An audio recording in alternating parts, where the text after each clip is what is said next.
Abençoados, graça e paz. Mais uma vez quem vos fala é o irmão Reinaldo, do Evangelho da Graça, libertando vidas da religiosidade.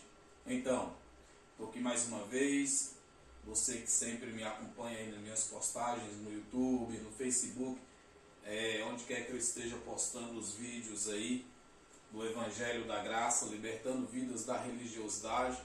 Então temos hoje aqui mais um assunto a ser tratado, referente ao reino de Deus, e pelo qual nós já estamos no reino dele, desde 70 para cá, 70 DC, nós já vivemos o reino de Cristo, já reinamos em vida com Cristo. E assim, estou aqui mais uma vez, quero agradecer a vossa presença, agradecer você que acompanha sempre, que está sempre aí, dando aquela olhada nos vídeos, comentando. Tem pessoas que às vezes acham estranho, outros concordam, outros discordam, mas é assim, né? O Evangelho, ele não é para todos. Não é todos que ouvem o Evangelho e aceitam, né? Mas aos que aceitam, já sabemos, são os filhos de Deus, escolhidos por Deus, aquele que Deus já preparou de antemão para o Evangelho da Graça, como eu também, o que outra hora não aceitava, não concordavam com os irmãos que estavam ali trazendo os ensinos e eu acompanhando os ensinos do Evangelho da Graça, e discordava também. Discordava, mas não sabia eu que Deus já estava me preparando para que eu pudesse estar aqui hoje também ensinando o Evangelho. O Evangelho da Graça, que é o verdadeiro Evangelho de Cristo. Tá certo? E eu tenho hoje aqui as almas que clamam debaixo do altar. Apocalipse capítulo 6, versículo 9, 10 e 11. Vamos tratar desse assunto hoje, um assunto que é muito envolvente. É um assunto com várias interpretações, com várias crenças. É um assunto que abrange vários entendimentos. Mas eu quero trazer para você hoje aqui um entendimento desse assunto dentro da Bíblia. Eu quero tratar com vocês sobre este assunto aqui, as almas que clamam debaixo do altar. Quero tratar com a Bíblia. Não podemos pegar esse entendimento, alma, e interpretar ele de outra forma. Nós temos que interpretar assuntos bíblicos com Bíblia. Nós temos que interpretar os assuntos bíblicos no idioma, na linguagem que a Bíblia foi escrita. Está entendendo? Quem escreveu a Bíblia foi judeus e para judeus. A Bíblia não foi escrita por espanhóis, nem por brasileiros, europeus. A Bíblia não foi escrita para nós, os gentios. A Bíblia ela foi escrita para os judeus. Ela foi escrita por os judeus e para os judeus. O apóstolo Paulo, ele escreveu as cartas. A maior parte das cartas do apóstolo Paulo foi direcionada aos gentios. Mas o apóstolo Paulo também era judeu. E ele, como judeu, mesmo escrevendo para os gentios, ele também escreveu no idioma dele, na linguagem dele, que era a linguagem dos judeus, a linguagem dos antepassados, que eram os hebreus. Então a linguagem dos hebreus, que vem para os judeus, é o hebraico. Então a Bíblia ela foi escrita no hebraico. Eu quero falar também de, exceto aqui também, Lucas, que escreveu o livro de Lucas e o livro de Atos dos Apóstolos. Que Lucas também, ele não era judeu, ele era um gentio. Exceto isso aí, todos os outros escritores da Bíblia eram judeus. Eram descendentes dos hebreus. Então a Bíblia ela foi escrita no hebraico. Se ela foi escrita no hebraico, eu tenho que tratar o assunto com o idioma que a Bíblia foi escrita. Eu não posso tratar desse assunto alma com o idioma brasileiro, que é o português, com o espanhol, com o inglês, ou com o latim. Eu não posso tratar esse assunto com o grego, porque a Bíblia não foi escrita com outros idiomas. As traduções é que levou a Bíblia a outros idiomas. Os tradutores dela, que tiraram ela do seu original, que é do hebraico, traduziu ela no grego, no latim, aramaico, e trouxe também para o espanhol, o inglês, até chegar a nós brasileiros, que é a linguagem portuguesa. Mas ela não foi escrita em nenhuma dessas línguas. Ela foi traduzida para esses idiomas. Mas ela foi escrita no hebraico. Quero que você entenda isso. A Bíblia, toda ela foi escrita no hebraico. Claro, exceto Lucas e Atos dos Apóstolos, que foi Lucas que escreveu. E Lucas não era judeu. Ele era gentil. Então, como tratar esse assunto? Porque esse assunto, almas debaixo do altar, tem trazido para a religião uma confusão muito grande entre eles, que eles tratam esse assunto aqui com o grego, com a filosofia grega. A filosofia grega, ela coloca alma como sentimentos, emoções, desejos do ser humano. Mas esse assunto para o cristão, para nós que somos do Evangelho de Cristo, que seguimos a Cristo, não pode ser tratado com filosofia grega. Ela tem que ser tratada com a linguagem que a Bíblia foi escrita, que é com o hebraico. Esta palavra alma no hebraico, ela significa nefesh. E nefesh no hebraico é vida, é pessoas. Não é sentimento, nem emoções, é vida. Nefesh no hebraico são pessoas, é ser.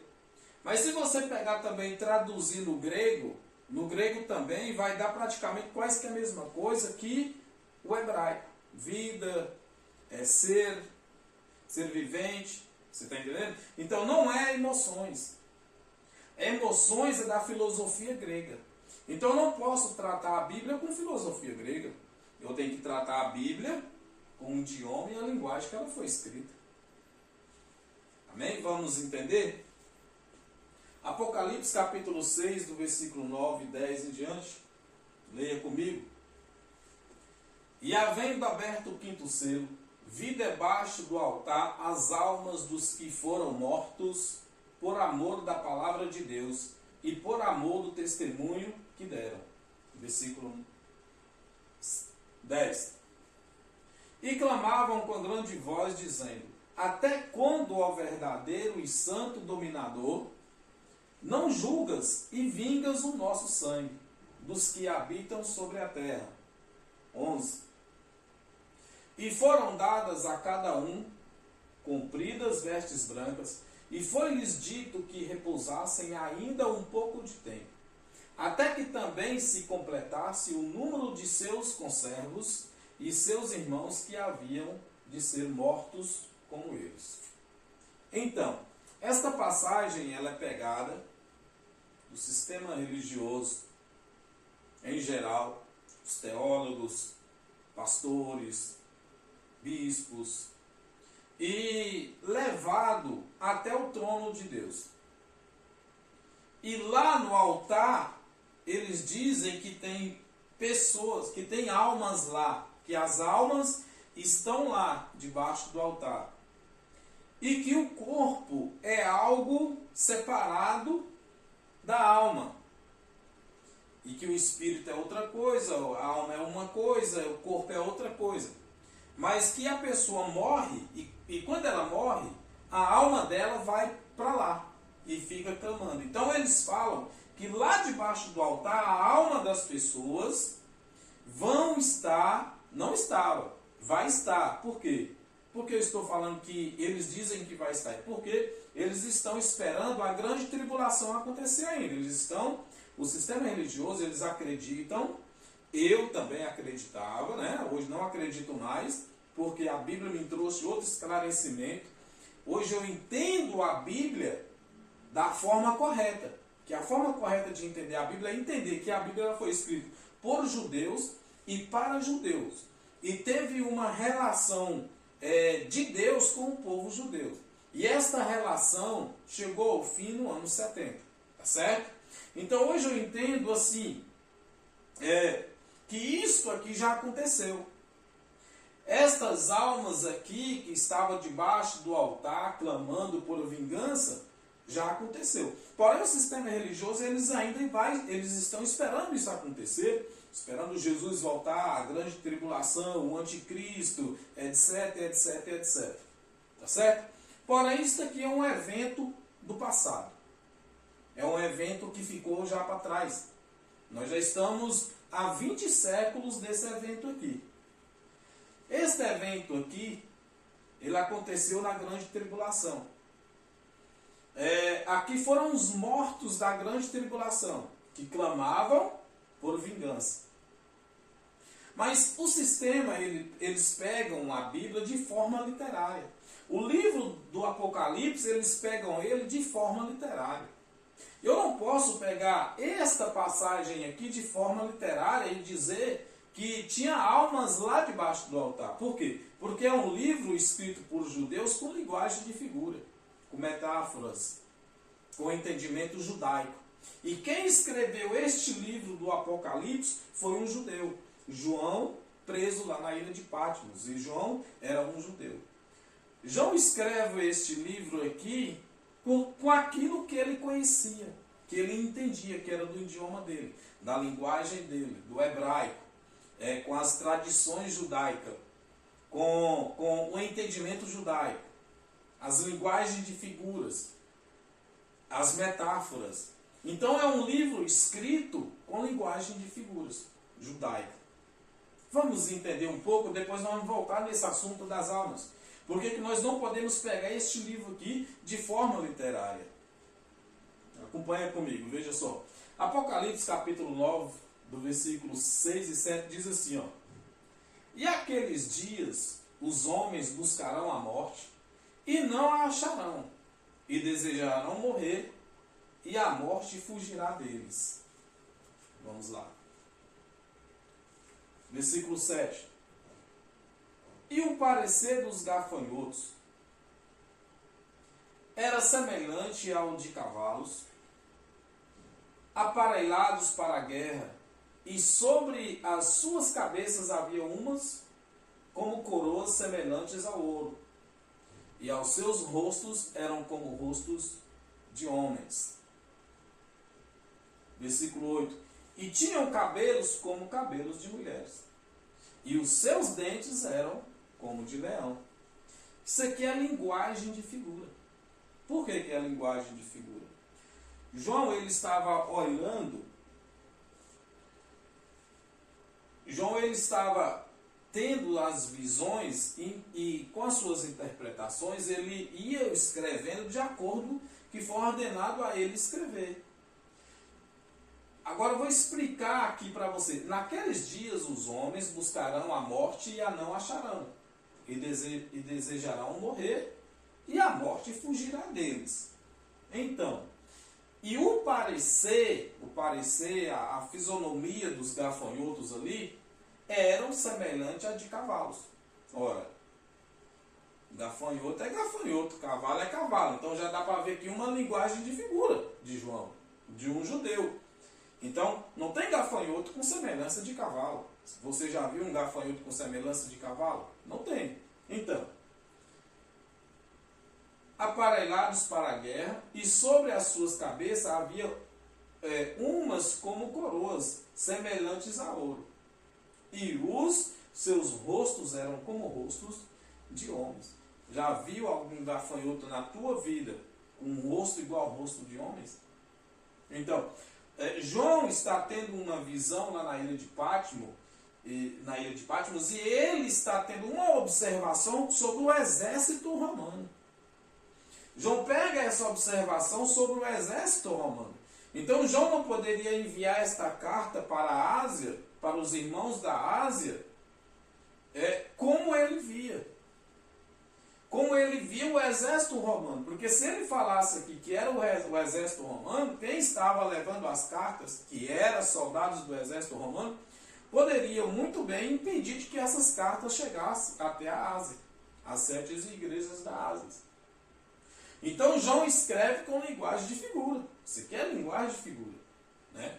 Ninguém viu ou vai ver algum dia na vida real, a não ser que seja nos filmes, a não ser que seja nas histórias de quadrinhos, gafanhotos com essas semelhanças aqui. Então, aqui é a linguagem de figura. Eu não posso pegar este livro aqui literal. Não posso pegar o livro do Apocalipse literal. Eu não posso chegar e dizer que tinha almas lá debaixo do altar. É linguagem de figura, é literal. Então, vamos entender. Apocalipse 9, versículo 8. E tinham cabelos como cabelos de mulher. Olha, gafanhotos com cabelos igual cabelos de mulher. Você já viu isso? Eu nunca vi um gafanhoto assim. Os gafanhotos que eu conheço são normais. É insetos, de lavouras, come plantações, né? Mas João estava tendo uma visão aqui do Império Romano. Era o exército romano ali naquela geração. No ápice daquela guerra. No ápice da grande tribulação. Então, e tinham cabelos como cabelos de mulheres. E os seus dentes eram como dentes de leões. São linguagens de figura de um judeu. É o que ele estava descrevendo do exército romano, dos soldados romanos. Era o que ele estava vendo a respeito dos soldados romanos. Ele não poderia mencionar o exército romano, soldados romanos, porque as cartas não iam chegar. Então, o exército romano ali, o imperador, ou seja, quem for que estava enviando essas cartas, porque João não pôde levá-las, mas ele estava escrevendo e enviando elas, liam isso aqui e chamavam de doido. Ah, é um doido. Onde é que já se viu gafanhotos com cabelos como cabelos de mulher? E dentes eram como dentes. Onde é que já se viu gafanhoto com dentes de leões? Então, é linguagem de figura dos judeus. Está entendendo? Então, não podemos pegar este livro de forma literária. Vamos lá. Apocalipse capítulo 12, do versículo 1 e 2. E viu-se um grande sinal no céu, uma mulher vestida do sol, tendo a lua debaixo dos seus pés, e uma coroa de 12 estrelas sobre a sua cabeça. Ora, uma mulher vestida de sol. Nunca vi uma mulher vestir o sol. Né? Então é uma linguagem de figura, não tem como. E tendo a lua debaixo dos seus pés. Ora, que tamanho eram os pés desta mulher? Para ela ter a lua debaixo dos pés dela. Então, é uma linguagem de figura de João. Não é literário. Se eu for pegar isso aqui como literário, então tinha uma mulher que vestia o sol e esta mulher tinha também a lua debaixo do pé dela. Não encaixa, não faz sentido, né? Então, é um livro que nós temos que olhar ele com atenção, prestar bastante atenção neste livro, porque não podemos pegar como o sistema pega de forma literária. Por exemplo, Jesus vir nas nuvens. Eles pensam que vai olhar para o céu e vai enxergar Jesus vir nas nuvens. Para isso acontecer, Jesus teria que reencarnar novamente. Porque hoje ele é espírito. Ele é Cristo, ele é espírito. Ele não tem mais a fisionomia humana que ele teve. Hoje ele é espírito. Então, para ele vir nas nuvens, olhar para as nuvens e ver ele lá nela, sentado numa nuvem, aí ele teria que reencarnar novamente. Isso não vai acontecer. Por quê? Era uma linguagem de figura vir nas nuvens. Não é que Cristo ia vir nas nuvens, mas ele seria o juízo de Deus sobre o povo de Israel com o Império Romano. Deus iria usar o Império Romano naquela geração para lutar contra Israel naquela guerra civil daquela geração. Então, isso era Jesus vir nas nuvens. Então, Jesus já veio nas nuvens, já trouxe o juízo. Nuvens para os judeus, na linguagem hebraica, nuvens para eles significava que Deus estava irado com eles e que Deus iria vir um juízo sobre eles. Então não era Jesus descer nas nuvens, vir nas nuvens. Isso não vai acontecer. Não fica esperando isso acontecer, que não vai acontecer. É linguagem de figura, é metáforas hebraicas. Vamos lá. E estava grávida, com dores de parto, e gritava com ânsias de dar à luz. Apocalipse capítulo 12, versículo 14 e 15 também. E foram dadas à mulher duas asas de grande águia, para que voasse para o deserto, ao seu lugar onde é sustentada por um tempo, e tempos e metade de um tempo, fora da vista da serpente. Presta atenção, fora da vista da serpente. E a serpente lançou da sua boca, atrás da mulher, água como um rio, para que pela corrente fizesse arrebatar. Serpente é cobra. Você, por exemplo, já viu alguma serpente lançar pela boca água como um rio? É uma linguagem de figura. João está usando uma linguagem de figura para que as cartas pudessem chegar até aos irmãos, aos contemporâneos dele da Ásia. Porém, eles lá, quando eles recebessem essa carta que lisse isso aqui, eles iriam entender. Porque também eram judeus. Então, eles iriam entender essas linguagens de figura de João. Você está entendendo? Então não podemos pegar de forma literária, porque uma serpente e a serpente lançou da sua boca atrás da mulher água como um rio, ora, para que pela corrente fizesse arrebatar, ora, então, que serpente grande, hein? Não podemos pegar de forma literária. Vamos lá. Apocalipse 14, 20. Mais uma metáfora, mais uma linguagem de figura. E o lagar foi pisado fora da cidade, e saiu sangue do lagar até aos freios dos cavalos, pelo espaço de 1.600 estádios. Ora, e o lagar foi pisado fora da cidade, e saiu sangue do lagar até aos freios dos cavalos, pelo espaço de 1.600 estádios. Dá para você entender a linguagem de figura aqui? Não tem como nós pegar isso aí de forma literária e trazer para os nossos dias, para os nossos entendimentos. É linguagem judaica, é dos judeus. 1.600 estádios são 200 quilômetros. Seria 200 quilômetros de sangue.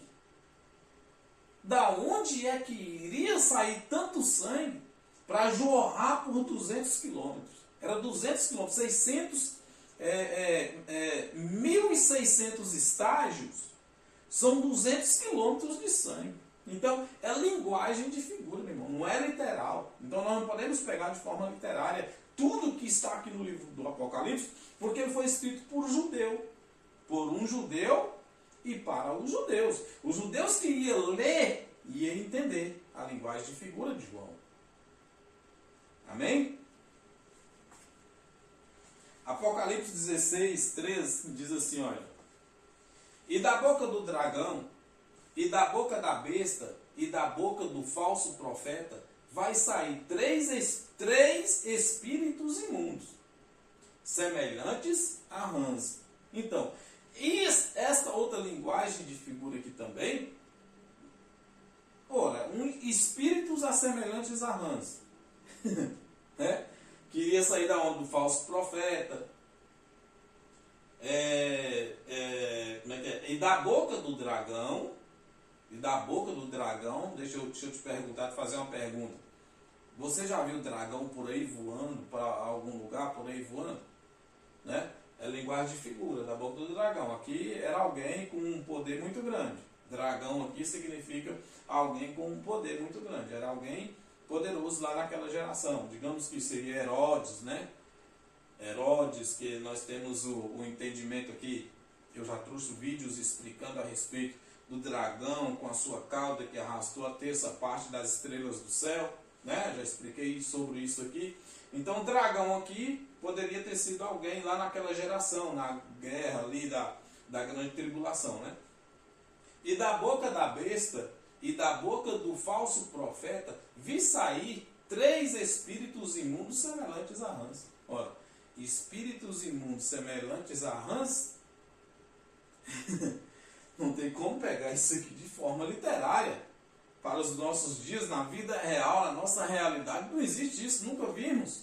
Quem já viu o dragão? A não ser que seja aquele desenho, né? A caverna do dragão, eu acho, né? Dragon Ball.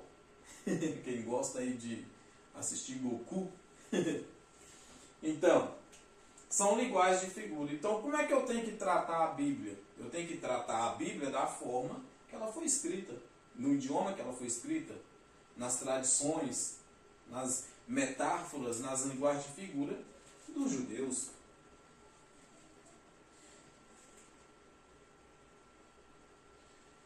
Apocalipse 6, 9, 10, que é o nosso assunto, que nós vamos entrar nele agora. Expliquei para você que nós não podemos pegar de forma literária este livro. Foi um livro escrito para judeus, os contemporâneos de João, que na grande tribulação João estava preso na ilha de Patmos, e porém os irmãos estavam espalhados pela Ásia. Não tinha como a notícia chegar sobre eles, como é que estava, o que estava acontecendo na Judéia, em Jerusalém, sobre a grande tribulação, a guerra civil do Império Romano com os judeus. Então João foi ordenado a escrever esta carta por Cristo, né, por Jesus. Ele já tinha preparado João para isso antes, né? Ele permitiu que João vivesse até esses momentos para que João escrevesse todo este livro e enviasse para a Ásia, não para nós, não é para os nossos dias. Esse livro se cumpriu no ano 70 BC, não tem mais nada no livro do Apocalipse para se cumprir nos nossos dias. Não adianta ficar esperando, indo para a igreja, correr para a igreja, aceitar Jesus, é isso, é aquilo, passar por todas essas coisas dentro de igreja, esperando isso aqui se cumprir. Se não vai se cumprir, já se cumpriu, é passado. Como eu digo sempre que o livro do Apocalipse é jornal velho.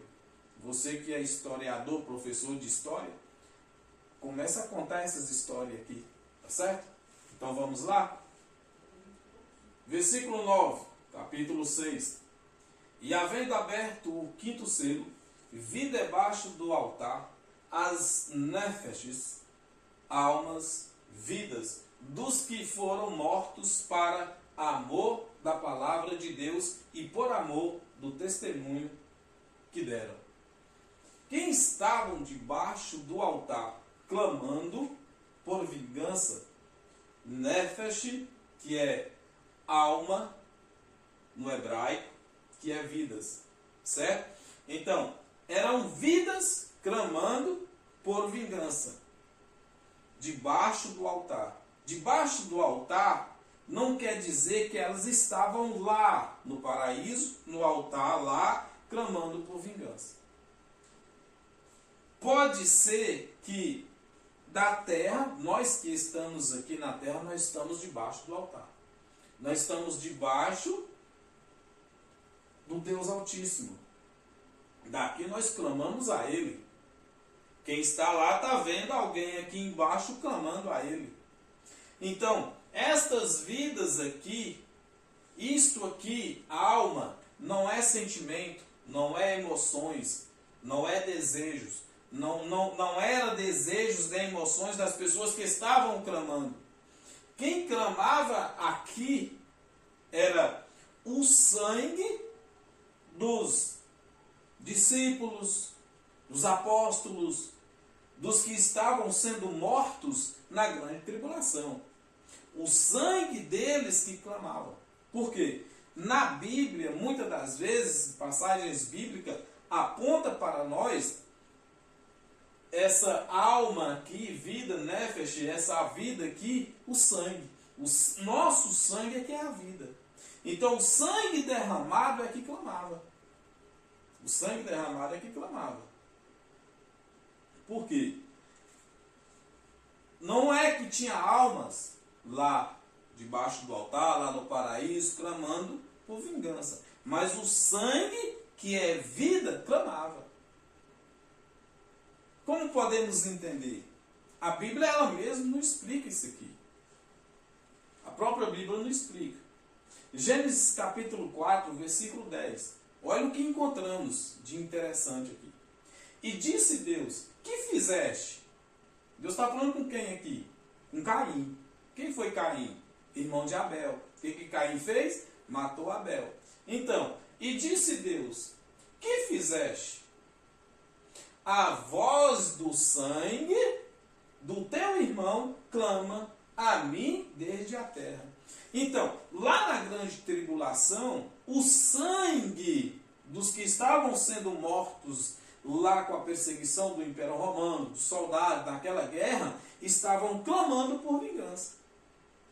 A vida ali, a alma que estava clamando ali debaixo do altar, desde a terra, o sangue derramado, era o sangue, era a alma, era a vida dos discípulos, dos apóstolos, dos cristãos perseguidos, os judeus mortos naquela guerra civil, naquela grande tribulação. Então o sangue deles clamava. Olha o que disse Deus para o Caim. E disse Deus, que fizeste? Perguntou.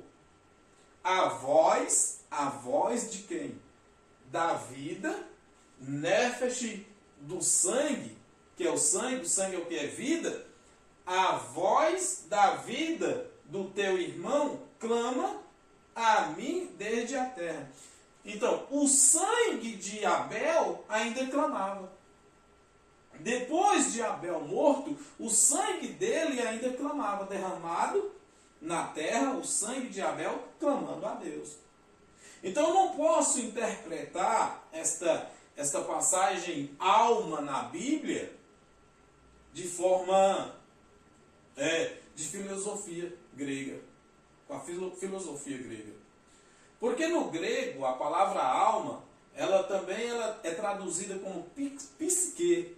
E o psique, ele também é traduzido como vida, como seres. Porém, os filósofos gregos pegou o psique e colocou como mente, como desejos, como emoção. Então eu não posso pegar essas traduções, esse entendimento grego, que é psique, e jogar para o entendimento hebraico. Trazer ele para a Bíblia e jogar para os meus dias. E dizer que a alma é emoção. Eu falei isso muitas vezes. Já questionei isso com um irmão meu de igreja, que a alma era as emoções, que o corpo, quando a pessoa morre, o corpo volta para o pó, a alma também, as emoções também vai para o pó, também morre. A única coisa que volta para o céu é o espírito, e realmente é isso mesmo. Por quê? A alma é vida. Se a pessoa morre é porque perdeu a vida, acabou a vida. Se foi, o sangue derramou, acabou. É o sangue é a vida. Então quando eu morrer, um exemplo, chegar ao fim da minha vida, acabou. A única coisa que vai sair deste corpo aqui e subir para o céu é o meu espírito. Em um corpo transformado num corpo de glória também. Porém, a minha alma, que é a minha vida, o meu corpo, já era, acabou. Você está entendendo? Então, está aqui, o sangue de Abel estava clamando. Depois dele morto, o sangue dele clamava. Isso é que quer dizer aqui para Deus. Para os judeus, alma, nefesh, sangue, é vida. Não é sentimento nem emoções, como diz a filosofia grega. Hebreus capítulo 11, versículo 4. Olha o que diz o escritor aos Hebreus. Pela fé Abel ofereceu a Deus maior sacrifício do que Caim, pelo qual alcançou testemunho de que era justo, dando Deus testemunho dos seus dons. E por ela, depois de morto, ainda fala. Depois de morto, ainda fala. Por quê? Porque o nosso Deus, ele não é Deus de morto, ele é Deus de vivo. Mesmo que Abel estivesse morto, ele ainda clamava. A vida dele ainda falava. Que era o quê? O sangue dele derramado na terra. O sangue de Abel clamava ainda para Deus, né? Pela fé Abel ofereceu a Deus o maior sacrifício do que Caim, pelo qual alcançou testemunho de que era justo, dando Deus testemunho dos seus dons. E por ela, depois de morto, ainda fala. O sangue de Abel, Nefesh, vida. O sangue derramado ali, pedindo por vingança, pedindo por justiça, debaixo do altar, Apocalipse 6, era o sangue dos cristãos, os apóstolos, os discípulos ali da grande tribulação. Aqueles que estavam sendo mortos na grande tribulação, clamando por justiça. João viu eles receber vestes brancas, né? Vestes brancas na tradução judaica são aqueles que passam por alguma prova, que vence, que vai ser consagrado a alguma coisa, veste vestes brancas. Então João viu eles vestindo de vestes brancas porque eles tinham vencido, passado pela grande tribulação. Sofreu, morreu por amor do nome de Cristo e eles receberam as suas vestes brancas. João, a visão de João, na linguagem de figura de João, no entendimento do judeu. Está entendendo? Hebreus capítulo 11, versículo 4, Levítico, olha o que diz o Senhor lá em Levítico. Porque a vida da carne, olha só, presta atenção, bastante atenção nesta palavra aqui. Vida, nefesh, sangue, pessoas, ser. Porque a vida da carne está no sangue. A vida está onde? A vida está no sangue. A alma é o sangue. O nosso sangue é a alma. A nossa alma é a vida. Está entendendo? Porque a vida da carne está no sangue. Nefesh, alma. Nefesh, vida. Pelo que vou-lo tenho dado sobre o altar para fazer expiação pelas vossas almas, porquanto é o sangue que fará expiação pela alma. Então, é a vida. O sangue é a alma. O sangue é a vida. Nefesh, no hebraico. Está entendendo? Então, isto aqui é um entendimento que temos que entender, que o que clamava debaixo do altar não era almas que estavam lá, que iam subindo, e vão ser mortos na grande tribulação. Assim eles ensinam. Vai morrendo aqui e vai subindo, vai morrendo aqui e vai subindo. E quando chega lá, vai clamar por justiça. Não, era o sangue deles que estavam sendo derramado ali naquela guerra civil. Era este sangue que clamava. Era estas vidas que clamavam. Está entendendo? Não eram as emoções. Não tinha emoções de ninguém clamando nada, como diz a filosofia grega. Eu tenho que tratar a Bíblia, como ela é. Da forma que ela foi escrita, na origem, no original hebraico. Na linguagem dos judeus, dos hebreus. Está entendendo? Ezequiel capítulo 18, versículo 4. Eis que todas as almas são minhas, como é a alma do Pai, assim também a alma do Filho é minha. A alma que pecar, essa morrerá. Ora, todos nós cometemos pecado, justiça, toda esta alma morrerá. Por quê? Diz o Senhor que pertence a Ele. A minha vida pertence a Deus. A sua vida pertence a Ele. Nossas vidas pertencem a Deus. eis que todas as almas, vidas, todas as vidas, nefesh, são minhas. Como é a vida do Pai, assim também é a vida do Filho. E a vida do Filho é minha. A vida, a alma, a vida que pecar, essa morrerá. Isso aqui é uma passagem do Velho Testamento, Ezequiel. Então nós podemos tratar isto aqui como a vida que pecasse contra as regras, os mandamentos, as leis judaicas, as 603 ordenanças da lei mosaica, a alma que pecar, essa morreria. Poderia ser de morte física ou morte espiritual, como Adão morreu lá no Jardim do Éden, também como morte espiritual. A vida também pode se perder, a vida também. Física e também espiritual. Está entendendo? Vamos lá. Apocalipse capítulo 6, versículo 10. Olha só.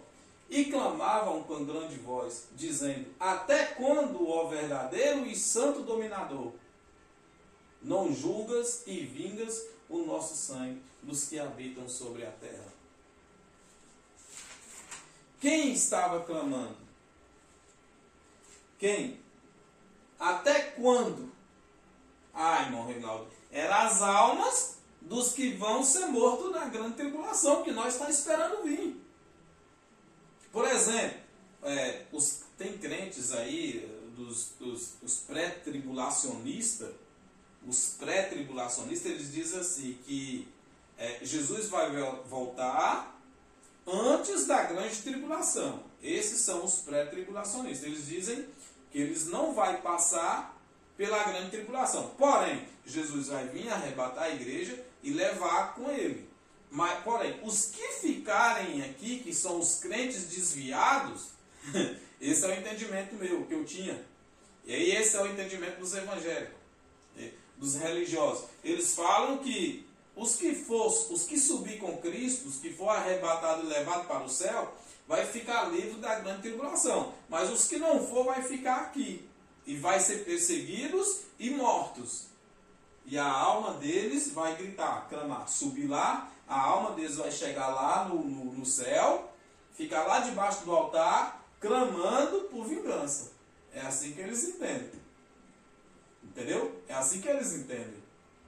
Eles entendem isso, que Jesus vai vir arrebatar a igreja e os crentes, os desviados, os que não converteram, os que não aceitou Jesus, que vai ficar aqui e passar pela grande tribulação, vai ser mortos. Cara, que ideia, que ideia. Isso aqui já aconteceu, é passado. Você está entendendo? É passado.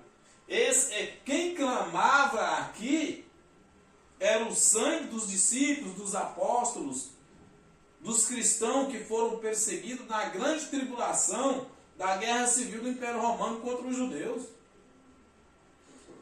É isso aqui que está dizendo esta passagem. E clamavam com grande voz, dizendo: até quando, ó verdadeiro e santo dominador, não julgas e vingas o nosso sangue dos que habitam sobre a terra? Está entendendo? Isso aqui não é algo que vai acontecer, já aconteceu. Era o sangue dos discípulos, dos apóstolos, dos irmãos daquela geração, que foram mortos na grande tribulação. O sangue deles derramado ali, a vida deles derramado ali, que é sangue, já expliquei aqui, alma, nefesh, que é sangue, que a nossa vida é o nosso sangue. O sangue deles derramado na terra, como o sangue de Abel, é que clamava por vingança, é que clamava por justiça. Olha o que Jesus deixou bem claro em Mateus. Mateus capítulo 23, versículo 34 até o 36.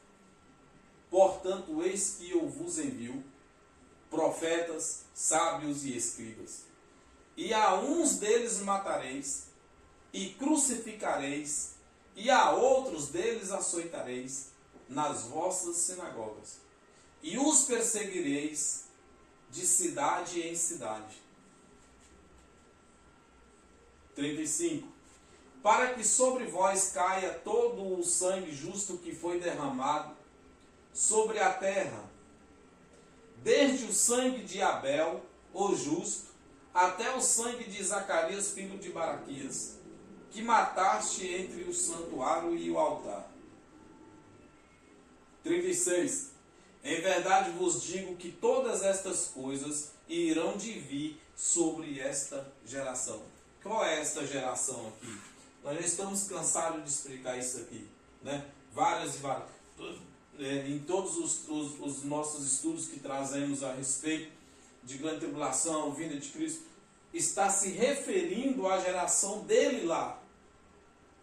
A geração dele lá. Então o sangue derramado, o sangue que clamava diante do altar, lá em Apocalipse capítulo 6, versículo 9, 10 ao 11, pedindo por socorro, por justiça, era o sangue dos discípulos, dos apóstolos, daqueles que foram perseguidos na grande tribulação pelo Império Romano.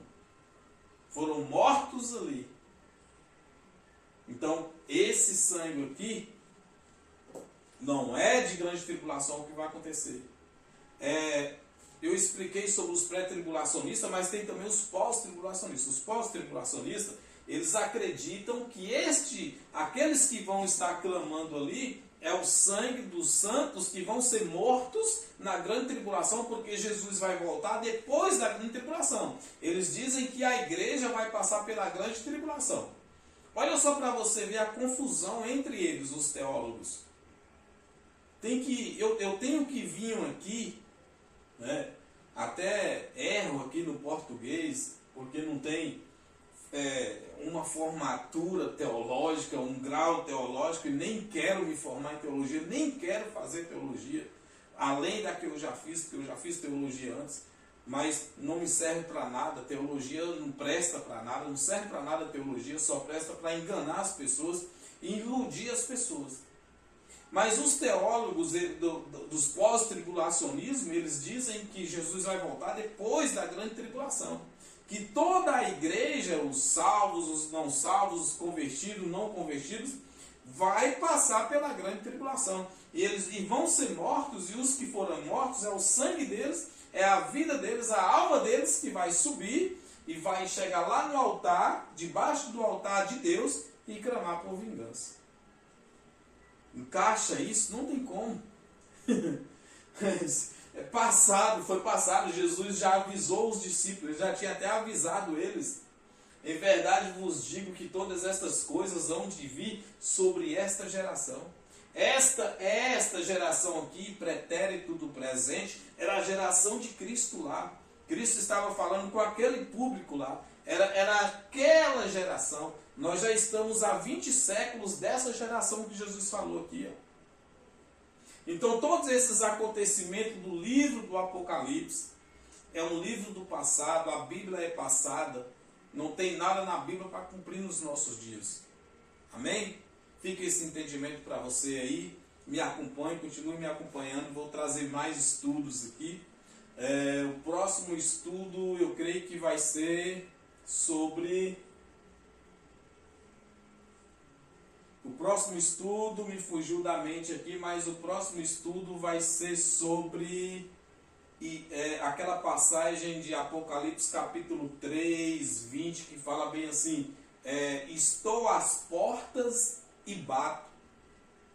E o tema é, estou às portas e bato, livre-arbítrio ou o poder de Deus. Ou a vontade de Deus. Então me acompanhe aí. Vou estar trazendo no próximo vídeo aqui esse entendimento. Estou às portas e bato, livre-arbítrio ou o poder de Deus. Ou a vontade de Deus. Nós vamos entender sobre o livre-arbítrio. Vamos desmistificar em cada vídeo aqui aquilo que o sistema religioso mistificou.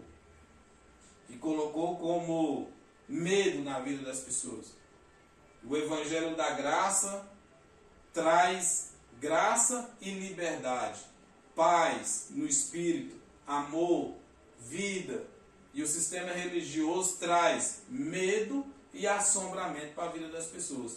aprisionam elas do sistema religioso, nos medo de demônio, medo de diabo, medo de Satanás, medo de morrer e ir para o inferno, medo de morrer e não ir para o céu, Jesus voltar e elas ficar.